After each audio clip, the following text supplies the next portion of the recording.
அஸ்ஸலாமு அலைக்கும் வரஹ்மத்துல்லாஹி வரகாத்துஹு. அல்ஹம்துலில்லாஹி ரப்பில் ஆலமீன். வஸ்ஸலாத்து வஸ்ஸலாமு அலா ரசூலில்லாஹ். அம்மா பாத். கண்ணியத்திற்குரிய சகோதர சகோதரிகளே, அல்லாஹு ரப்புல் ஆலமீன் கடமையாக ஆக்கியிருக்கக்கூடிய நம்முடைய ஐங்கால தொழுகைகளிலே அல்லது உபரியான தொழுகைகளிலே தவறு என்று சொன்னால் அது மனிதன் என்ற அடிப்படையிலே ஏற்பட்டுவிடும். அல்லாஹுடைய தூதர் ரசூலுல்லாஹி ஸல்லல்லாஹு அலைஹி வஸல்லம் அவர்களும் ஷைத்தானின் ஊசலாட்டங்களில் ஒன்று தொழுகையில் சிந்தனையை கிளப்பி நம்முடைய சந்தேகத்தை கிளப்பி நம்முடைய தொழுகையிலே நன்மைகளை குறைப்பதற்காக ஷைத்தான் முயற்சிகளை செய்வான் என்று நபி ஸல்லல்லாஹு அலைஹி வஸல்லம் கூறியிருக்கின்றார்கள். அந்த அடிப்படையிலே நம்முடைய தொழுகையிலே சில குறைகள் ஏற்பட்டுவிடும். இதிலிருந்து யாருமே தப்ப முடியாது.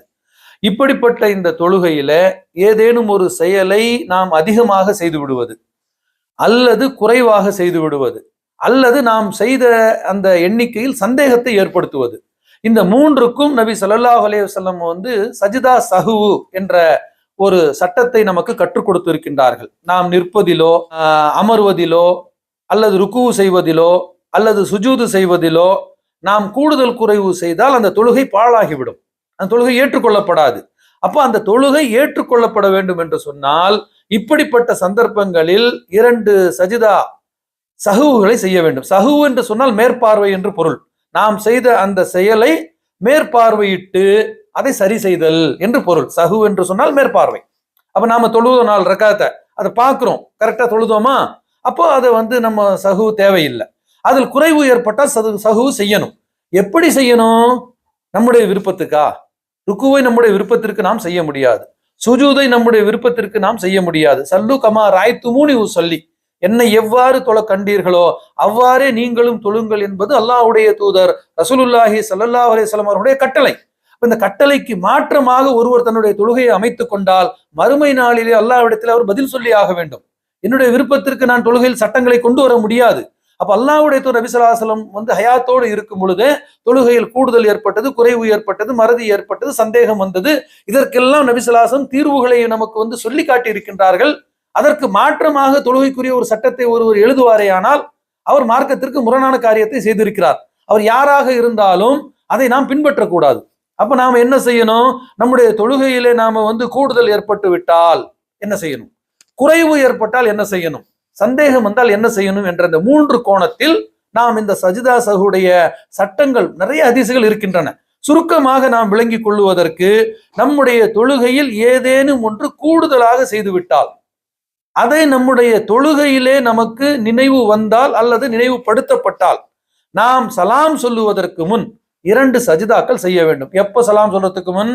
அத்தஹியாத்தில் அமர்ந்து அத்தஹியாத்தை ஓதி தருதே இப்ராஹிமை ஓதி அதற்கு பிறகு துவாவை ஓதி முடித்த பிறகு சலாம் சொல்லுவதற்கு முன் 2 சஜிதாக்கள் செய்ய வேண்டும். இதுதான் நபி வழி.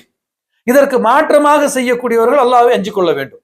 அப்ப 2 சஜிதா செய்துவிட்டு நீங்கள் சலாம் சொன்னீர்கள் என்று சொன்னால் கூடுதலாக நீங்கள் செய்த அந்த குற்றத்திற்கு அது பரிகாரமாக அமைந்து விடும் என்று அல்லாஹ்வுடைய தூதர் நபி ஸல்லல்லாஹு அலைஹி வஸல்லமுடைய செயல்களை பதிவு செய்யக்கூடிய சஹாபாக்கள் அதற்கான விளக்கமான பல்வேறு ஹதீசுகள் இருந்தாலும் குறிப்பாக புகாரியிலே இருக்கக்கூடிய 1226வது ஹதீஸ் இதற்கு விளக்கம் அளிக்கின்றது.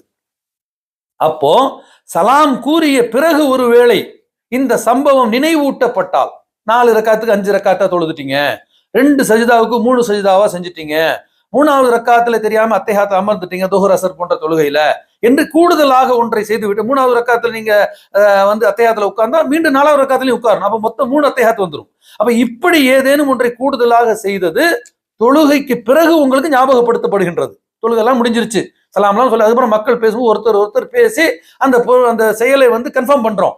அப்ப என்ன செய்ய வேண்டும் என்று சொன்னால் அல்லாஹ்வுடைய தூதர் நபி ஸல்லல்லாஹு அலைஹி வஸல்லம் கற்றுக் கொடுத்த வழிமுறை 2 சஜிதாக்கள் மட்டும் செய்து சலாம் கூறினால் போதும். இதை புகாரில் இருக்கக்கூடிய 401வது ஹதீஸ். இந்த நம்பர் எல்லாம் ஏன் சொல்றோம்னு கேட்டா, இதை எடுத்து மக்கள் படிக்கணும், உலமாக்கள் படிக்கணும், இமாமத்து செய்யக்கூடிய ஒவ்வொருவரும் இதை படிக்கணும். படிக்கலன்னு சொன்னா மறுமையில் அல்லாஹ்ட்ட பதில் சொல்ல வேண்டி வரும். அப்ப இதே சந்தர்ப்பத்துல இது கூடுதலாக செய்து விட்டால் உள்ள ஒரு விஷயம். குறைவாக செய்து விட்டால் அல்லது நீண்ட நேரத்திற்கு பிறகு உங்களுக்கு அந்த குறை உங்களுக்கு சுட்டி காட்டப்பட்டால், தொழுகெல்லாம் முடிஞ்சிருச்சு, ரொம்ப நேரமும் முடிஞ்சிருச்சு, அதுல மிகப்பெரிய ஒரு இழப்பு, ஒரு குறையை சுட்டி காட்டினால் மீண்டும் தொழுவதுதான் சிறப்பு. அப்படி மீண்டும் தொழுவதுதான் சிறந்த ஒரு செயலாக இருக்கும். அல்லது அந்த விடுபட்டதற்காக 2 சஜிதா செய்ய வேண்டும் என்ற சஜிதா சஹ்வு பற்றிய தெளிவான சட்டங்களை அல்லாஹ்வுடைய நபி ஸல்லல்லாஹு அலைஹி வஸல்லம் செயலை முற்கோளாக காட்டி சொல்லக்கூடிய ஒரு ஹதீஸ் புகாரியில 482வது ஹதீஸாக இருக்கின்றது. அப்ப இந்த ஹதீஸை நீங்கள் எடுத்து படிச்சீங்கன்னு சொன்னா சஜிதா சஹ்வு பற்றிய சட்டங்கள் மிக எளிமையாக விளங்கும். இன்னொன்னு என்னன்னு கேட்டீங்கன்னு சொன்னா, தொழுகையை குறைத்து விடுதல். ஏதேனும் ஒரு ரக்கத்தை குறைச்சிடுறது, ஒரு சுஜூதை விட்டுறது, ருக்கு செய்யாம சுஜூதுக்கு போனா என்ன ஆயிடுச்சு, உங்களுக்கு கடமையான ருக்குன்னு செயல்கள் விடுபட்டா தொழுகை ஃபசாத் ஆயிடும்.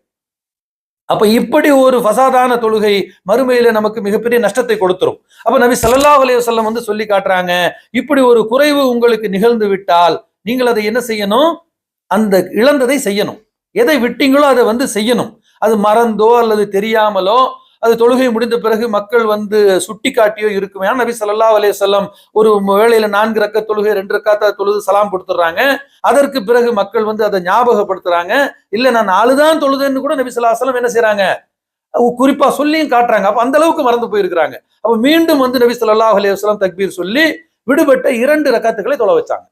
தொழுது முடித்து விட்டு அத்தஹியாத்து ஓதி தருதே இப்ராஹிம் ஓதி, இடையில எல்லாம் எந்த சலாமும் கிடையாது. அப்படி எந்த மார்க்கத்தில் அதுக்கு எந்த ஒரு ஆதாரமும் இல்லை. அப்போ அத்தஹியாத்தை ஓதி தருதே இப்ராஹிம் ஓதி அதை தொடர்ந்து துவா எல்லாம் ஓதி முடித்த பிறகு சலாமிற்கு முன் நபி ஸல்லல்லாஹு அலைஹி வஸல்லம் 2 சஜிதா செய்திருக்கின்றார்கள்.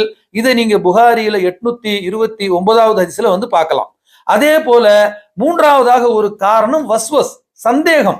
இது பெரும்பாலும் தனித்து தொழக்கூடியவர்களுக்கு ஏற்பட்டாலும் இமாமத்து செய்யக்கூடியவர்களுக்கும் சில சந்தர்ப்பத்தில் ஏற்பட்டுடும். அப்படி ஏற்பட்டு விட்டால் இது ஷைத்தானின் ஊசலாட்டமே காரணம் அன்றி வேறில்லை என்று நபி ஸல்லல்லாஹு அலைஹி வஸல்லம் சொல்லிட்டாங்க. அப்ப நீங்க என்ன செய்யணும், 4வது ரக்காத்துல நிற்கும் போது 3ஆ 4ஆன்னு சந்தேகம் வரும். உண்மையிலே 4ஆக இருந்தாலும் 3 என்று நீங்கள் உறுதிப்படுத்திக் கொள்ளுங்கள். அப்ப 3 என்று நீங்க உறுதிப்படுத்தினா உங்களுக்கு தொழுகையில ஒரு ரக்காத் கூடுமே தவிர குறையாது. அப்போ அதை நீங்க உறுதியாக அதை பற்றி பிடித்து கொண்டு உண்மையிலே 4ஆக இருந்தாலும் 3 தான் சொல்லி இன்னொரு ரக்காத் தொழுவுங்க. இப்படி நீங்கள் தொழுகையை நீங்கள் முடித்து விட்டு அத்தஹியாத்து ஓதி தருதே இப்ராஹிம் ஓதி துவா செய்த பிறகு நீங்கள் 2 சஜிதா செய்து சலாம் கூற வேண்டும். இதை புகாரியில 401வது ஹதீஸில மிக தெளிவாக நம்மால் விளங்க முடியும். இப்படி செய்வதற்கு நபி ஸல்லல்லாஹு அலைஹி வஸல்லம் சொல்லி காட்டுறாங்க. ஒருவேளை உங்களுடைய அப்படி நீங்க நிதானமா ஞாபகப்படுத்தி உறுதியாக தொழுதாலும் குறைவு இருந்தாலும் உங்களுடைய 2 சஜிதாக்களை கொண்டு அல்லாஹ் அதை ஒரு ரக்காத்தாக கணக்கிட்டுக் கொள்வான். உங்களை அல்லாஹ் குற்றம் பிடிக்க மாட்டான். ஒருவேளை அது அதிகமாக இருந்தால் உங்களுடைய சிந்தனையை இப்படி கிளப்பி விட்ட ஷைத்தானுக்கு அது கசையடியாகும் என்று நபி ஸல்லல்லாஹு அலைஹி வஸல்லம் மிக தெளிவாக கூறியிருக்கின்றார்கள். அப்போ ஒரு குறைவு ஏற்பட்டு விடக்கூடாது என்பதில் நபி ஸல்லல்லாஹு அலைஹி வஸல்லம் அக்கறை காட்டியிருக்கிறாங்க. அதற்கு கஃபாராவாக எப்படியெல்லாம் சஜிதா சஹ்வு செய்ய வேண்டும் என்ற சட்டங்களை நமக்கு மிக எளிமையாக வகுத்து கொடுத்திருக்கிறாங்க. அல்லாஹ்வுடைய மாபெரும் கிருபையினால் ஏன் பல ஹதீஸுகள்ல இது இருந்தாலும் புகாரி உள்ள நம்பரை மட்டும் ஏன் சொல்லி இருக்கிறோம் அப்படின்னு கேட்டா, புகாரி மொழிபெயர்ப்பும் இன்று 20 வருடங்களாக நம்மிடத்தில் இருக்கின்றது. ஜமாத்தில் இருக்கக்கூடிய உலமாக்கள் எல்லோரும் உங்களுடைய சிந்தனையை கொஞ்சம் செலுத்தி பாருங்கள். 20 ஆண்டு காலமாக இந்த ஹதீஸுகள் நம்முடைய புழக்கத்தில் இருக்கின்றது. இதற்கு மாற்றமாக சஜிதா செய்யக்கூடிய பழக்கத்தை நம்முடைய நாட்டிலே பள்ளிவாசல்களிலே நாம் பார்க்கிறோம் என்று சொன்னால் அல்லாஹுவை நாம் அஞ்ச வேண்டாமா? நாம் ஒரு தொழுகையை தொழ வைக்கிறோம், அதுல ஒரு குறைவு ஏற்பட்டு விட்டது, அதற்கு பகரமாக 2 சஜிதா செய்கிறோம். ஆனா நபி ஸல்லல்லாஹு அலைஹி வஸல்லம் காட்டிய எந்த ஒரு முன்மாதிரியும் இல்லாத செயல்களை நாம் செய்வோமேயானால் மறுமை நாளிலே நாம் விசாரிக்கப்படுவோம். கடந்த காலத்தில் யாரோ தெரியாமல் எழுதியிருக்கலாம், அல்லாஹ் அவர்களை மன்னிக்க போதுமானவன். தில்க உம்மத்துன் கது கலத் லஹா மா கஸபத் வலக்கும் மா கஸபத்தும் வலா துஸ்ஸலூன அம்மா கானு யஅமலூன். கடந்து விட்ட சமுதாயம் கடந்து விட்ட அந்த பயன்களை அடைந்து விட்டார்கள். உங்களுக்கும் எங்களுக்கும் என்ன நாம செய்ய இருக்கிறோமோ அதுதான் கிடைக்க இருக்கின்றது. அவர்களுடைய செயல்களை பற்றி நம்மிடத்தில் அல்லாஹ் விசாரிக்க மாட்டான். நம்முடைய செயல்களை பற்றி அல்லாஹ் நம்மிடத்திலே விசாரிப்பான். ஆகவே எனது அருமை சகோதரர்களே, அல்லாஹுடைய மாபெரும் கிருபையினால் இன்று நமக்கு பல்வேறு ஹதீஸுகள் மொழிபெயர்ப்புகளும் கிடைத்திருக்கின்றன. அதை பார்த்து படித்து அதன் அடிப்படையில் உங்களுடைய இமாம் தொழுகையை ஜமாத்தாக தொழ வைக்கக்கூடியவர்கள், தனியாக தொழக்கூடியவர்கள் இந்த சஜிதா சஹ்வு விஷயத்தில் முறையை பேணுங்கள். இல்லை என்றால் அல்லாஹு ரப்புல் ஆலமீன் இடத்திலே மறுமை நாளிலே நாம் நிற்க வேண்டிய நிலையிலே இந்த காரியத்தை எதன் அடிப்படையில் நீ செய்தாய் என்று கேட்கும் பொழுது நாம் என்ன பதில் கூற முடியும் என்பதை சிந்தித்து அல்லாஹும் அல்லாஹ்வுடைய தூதர் ரசூலுல்லாஹி ஸல்லல்லாஹு அலைஹி வஸல்லம் காட்டிய அடிப்படையிலே நம்முடைய தொழுகைகளை அமைத்து இம்மையிலும் மறுமையிலும் வெற்றி பெறுவோமாக. வாஹிரு தாவானா அல்ஹம்துலில்லாஹி ரப்பில் ஆலமீன். வஸ்ஸலாமு அலைக்கும் வரஹ்மத்துல்லாஹி வபரகாத்துஹு.